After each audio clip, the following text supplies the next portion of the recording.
Hola, soy Carlos Converso, titiritero. Si me permiten expresar una nota de humor, en esta ocasión vengo acompañado de dos personajes célebres, Don Quijote y su fiel Sancho, que espero me brinden buena suerte en esta aventura que hoy inicia. En este día iniciamos un ciclo de conferencia o de plática, si se quiere, que hemos denominado experiencias y saberes del teatro de títeres. Se trata de estas pláticas donde se abordarán temas centrales que tienen que ver con el lenguaje y la práctica del teatro de títeres. Entonces, tal como lo apunta su título, son consideraciones que tienen que ver con el ejercicio de una profesión, la de titiritero, de la cual debo decir que llevo ya más de 50 años de práctica, de creación y de investigación, y fundamentalmente también de aprendizaje e intercambio con otros colegas, así como de darme el chance, la oportunidad de ver incontables espectáculos y de acceder a múltiples lecturas diversas.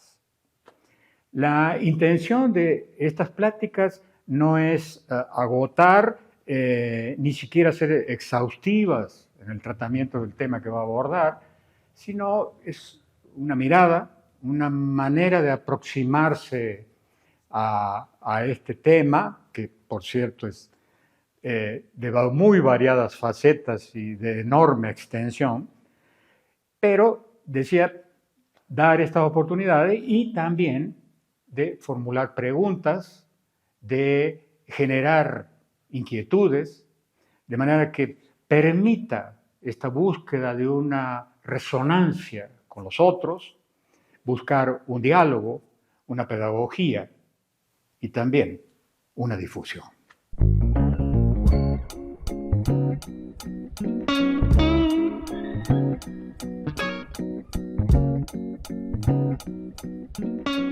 Hoy intentaremos una aproximación al teatro de títeres, destacando algunos aspectos, en mi opinión, importantes, conscientes, claro está, de que es una visión parcial del fenómeno, ¿no? Empezaría diciendo, el teatro de títeres desde hace algunos años viene constituyéndose en un fenómeno artístico múltiple y diverso. El campo de expresión del títere se ha extendido de manera asombrosa y parece no tener límites, por lo que es difícil definir un ámbito que agrupe modos tan diversos de existencia, donde se mezclan distintos lenguajes y combinaciones insólitas. Además, el arte de los títeres tiene incidencia y participación en diversos campos y áreas del conocimiento. Como es de todos conocidos, por ejemplo, vemos el títere en el aula cumpliendo una función pedagógica, está presente en la tradición popular, en las raíces religiosas y antropológicas de la cultura, se utiliza también como herramienta terapéutica psicológica y también hace su aparición en la ciencia, en la computación, en la televisión, en la realidad virtual y también obviamente le hacen referencia a los títeres tanto las artes plásticas como el cine, la literatura y el teatro. Pareciera que los títeres se adaptan y metamorfosean a diferentes medios y necesidades. Hoy nos encontramos frente a un campo tan diverso y profuso en expresiones y modalidades que se vuelve difícil definir lo específico de este arte. Prueba de ello son los numerosos nombres con los que se puede y se designa. Por ejemplo, teatro de títeres, teatro de figuras animadas, teatro de objetos, teatro material, teatro de lo inanimado, teatro imposible, etcétera, etcétera, etcétera. Por cierto, teatro imposible es aquel que refiere a esa imposibilidad, a ese obstáculo que hay que superar de dar vida a una materia muerta. Por el momento me interesa puntualizar para nuestro propósito que usaremos la denominación de teatro de títeres o teatro de figuras animadas, ya que refieren mucho más claramente esta intención animista. Con todo, y la limitación que reconocemos de estos términos que no alcanzan a cubrir todas las variantes que puedan presentarse. Pero más allá de estas denominaciones y sus razones que las justifican, existe, me parece a mí, un rasgo fundamental que está presente en estas distintas modalidades y que lo expresa muy bien la siguiente frase compartida por muchos titiriteros. Dice así: el paradigma sobre el que se erige toda la poética titiritera es aquel que expresa la tensión entre lo vivo y la materia muerta. En principio podríamos decir que el títere se presenta como una materia trabajada, que sin ser humano o animal muestra una corporalidad análoga a la de un hombre o un animal, y que además puede adquirir, aquí lo importante, movimiento.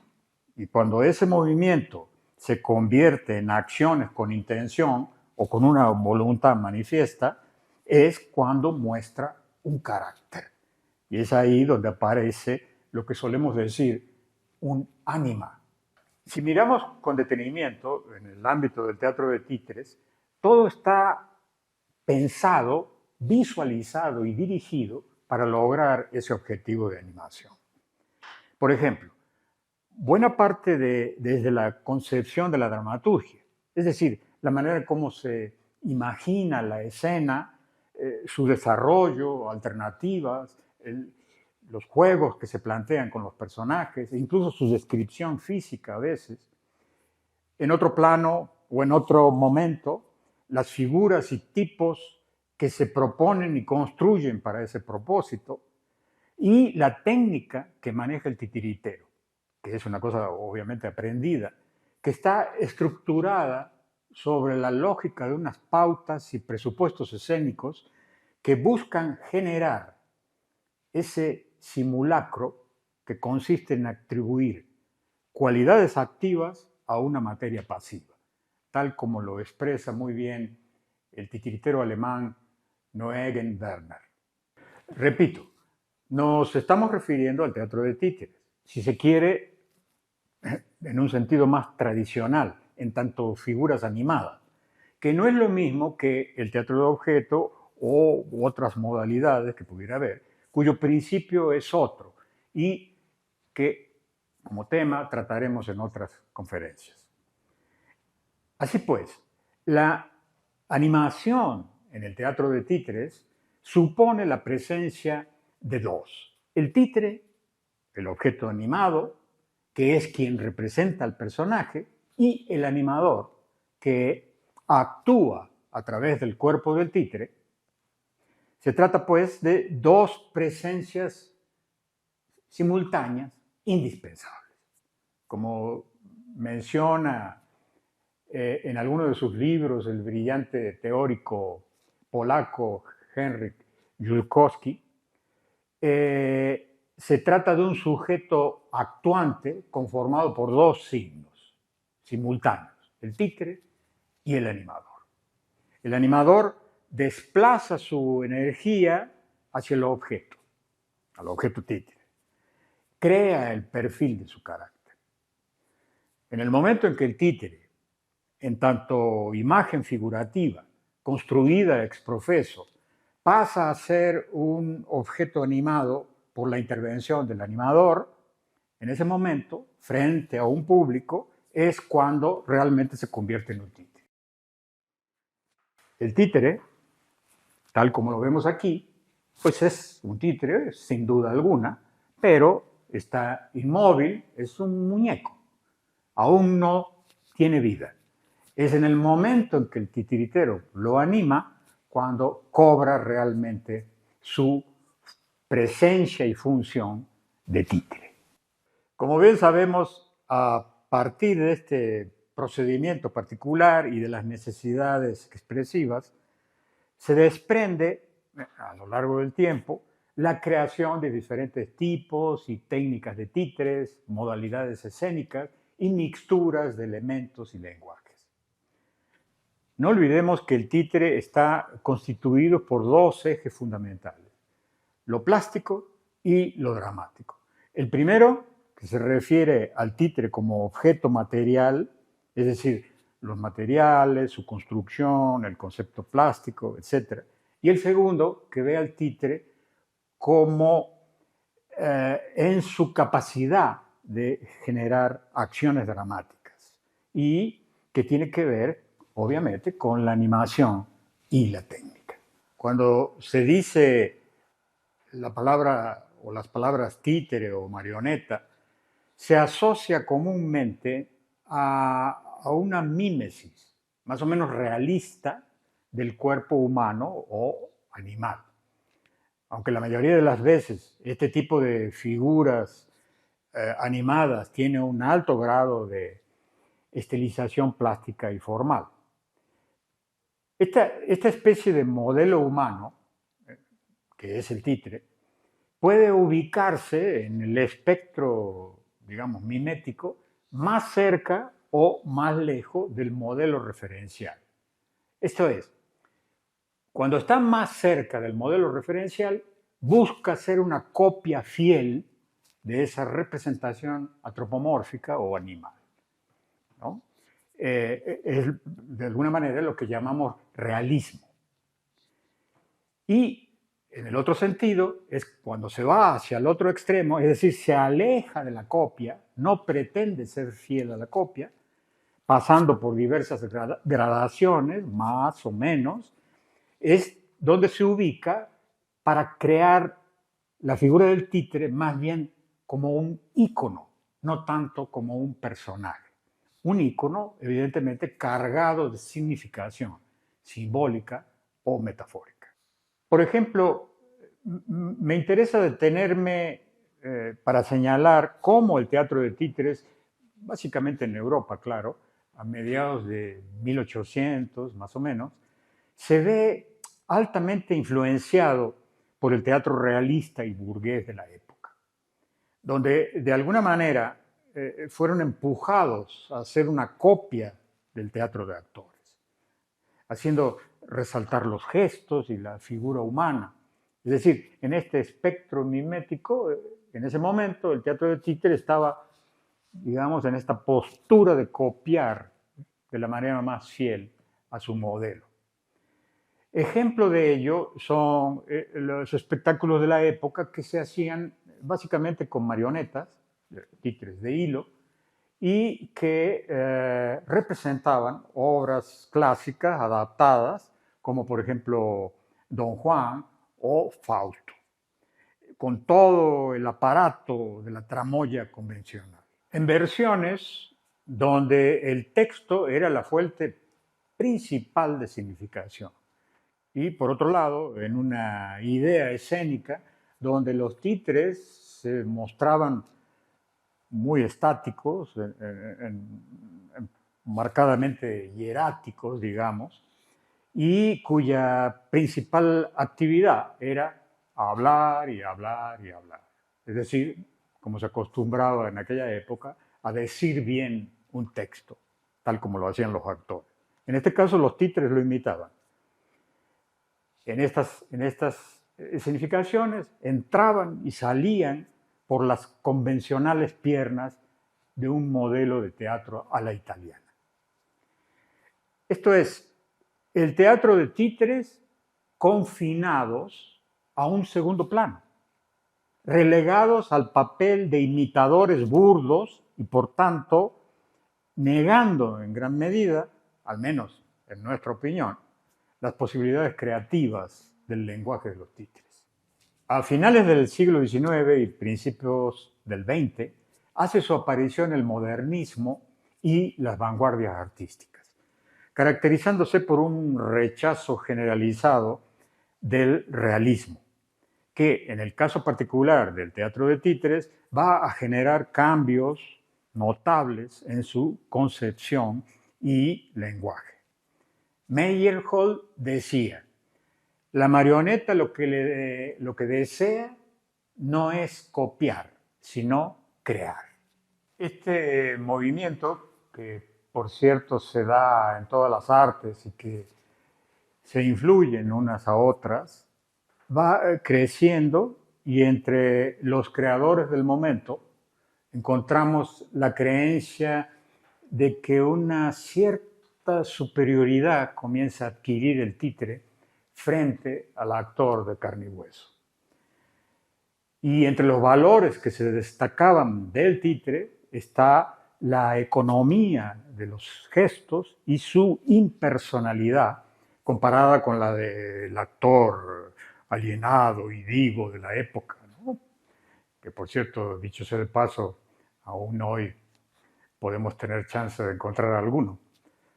De aquí, de todo este movimiento, es cuando aparece un personaje, un gran hombre de teatro como Gordon Cray, que crea este concepto de supermarioneta, ¿no? Él decía precisamente, lo voy a leer, la supermarioneta es el actor más el fuego y menos el egoísmo.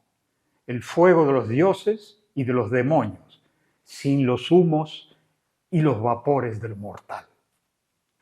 Como vemos, Gordon Cray hace una clara diferencia entre, digamos, la naturaleza del actor en tanto ser vivo, que pone ahí su persona desde un punto de vista del ego y de alguna manera tiñe o contamina su actuación, su creación escénica.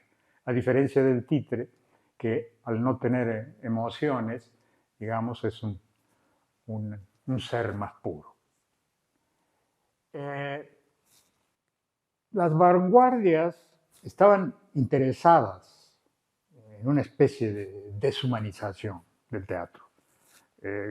Digamos, exploraban la abstracción, la transformación de la figura humana mediante máscaras y objetos y trajes, ¿no? Lo humano, digamos, se planteaba como objeto y acompañado a esto había un culto creciente a la máquina. Estas tendencias nos llevan a un teatro de imágenes, a un teatro más visual, a un teatro abstracto. Se trata entonces de un teatro que ya no quiere representar ni imitar. Las búsquedas y experimentaciones aportadas desde el campo, por ejemplo, de las artes plásticas, van generando una manera distinta de mirar y de crear la presentación de imágenes, sonidos y colores.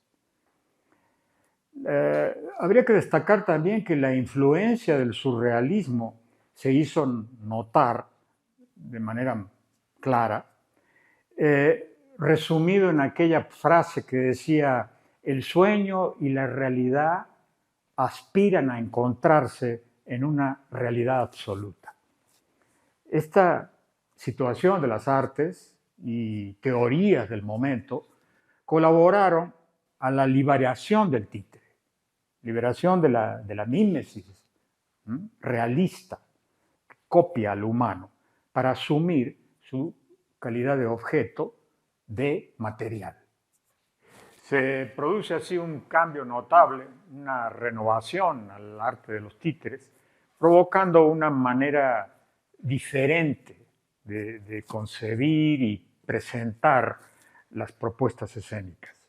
Producto, en gran medida, de las nuevas tendencias que, por ejemplo, desde las artes plásticas o desde el campo de la dramaturgia o bien desde las modalidades escénicas que formulaban los artistas, enfatizando el valor material del objeto títere y su uso, que no pretendía ser imitativo, sino metafórico de las problemáticas.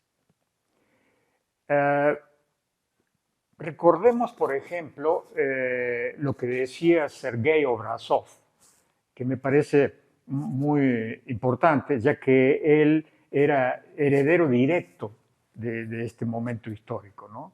Él decía, lo leo, el títere no es una persona, ni en general un ente vivo, es alegórico por su esencia. El teatro de títeres no puede basarse en la simple imitación del hombre, pues tal cosa carecería de sentido y dejaría de ser arte. El títere no es una imitación, sino una generalización. De ahí el carácter alegórico de este arte. Muchos son los artistas, incluso hasta el día de hoy, y continuarán sin duda alguna, que han contribuido y participado en estos procesos y generado nuevas visiones y nuevas maneras de concebir el arte de los títeres, ¿no? Que están por todas partes y en Latinoamérica, por supuesto, también. Quisiera ahora abordar otro suceso que me parece es de importancia capital en la historia relativamente reciente de los títeres.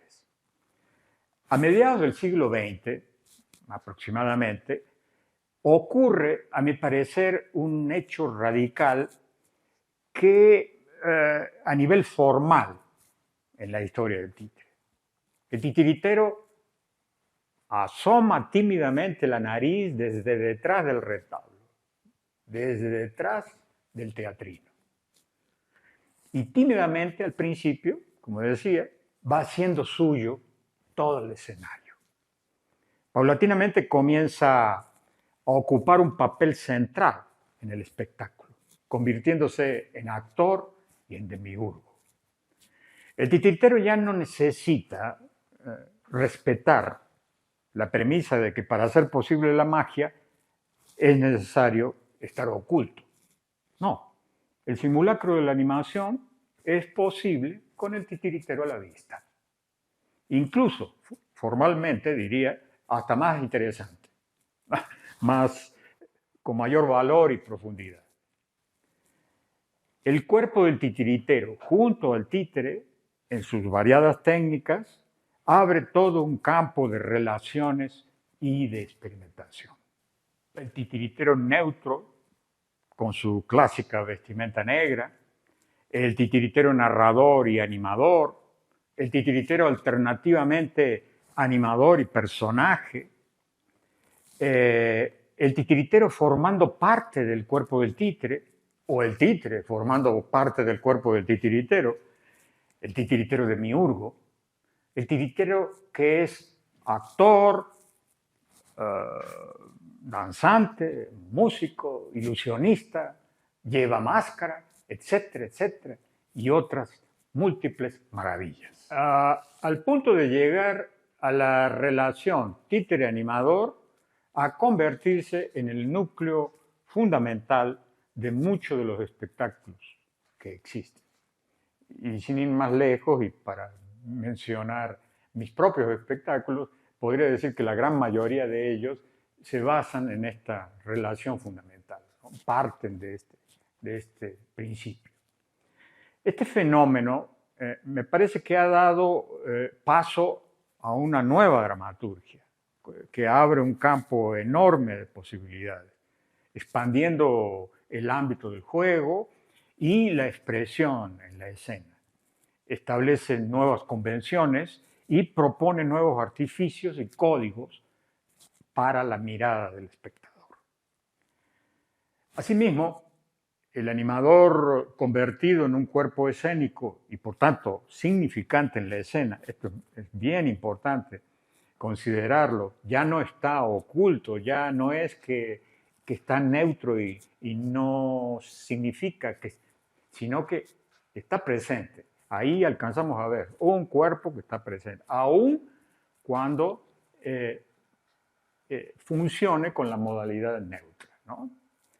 Entonces, el animador convertido en un cuerpo escénico, decía, y por tanto significante en la escena, vinculado al títere y a otros lenguajes escénicos, ha coincidido con la búsqueda de otras manifestaciones artísticas. Por ejemplo, la danza, la plástica, que estaban también realizando estas mismas investigaciones en sus campos y nutriéndose en muchos casos mutuamente. Por otra parte, ha obligado al creador titiritero a ampliar su conocimiento y práctica en ese campo de entrecruzamiento y mixtura de lenguajes. Esto da para mucho y obviamente no acaba aquí, ni mucho menos. Hemos intentado apenas un acercamiento limitado, si se quiere, pero que iremos abordando y explorando repetidas veces en futuras intervenciones. Quiero terminar esta plática leyendo una frase, a mi parecer inspiradora, de la pluma de una investigadora titiritera que se llama Valentina Raposo, española ella, que en su tesis de doctorado, intitulada Más allá del teatro de títeres, presentada en la Universidad Autónoma de Barcelona, dice lo siguiente: la marioneta no puede levantar su mirada y comparar su existencia con la nuestra. Es el hombre el que se compara con ella, el que la utiliza para convocar la vida, la muerte, la imaginación y la esencia. Gracias, amigos, por guiarme en esta aventura. Nos vemos en la próxima. Gracias.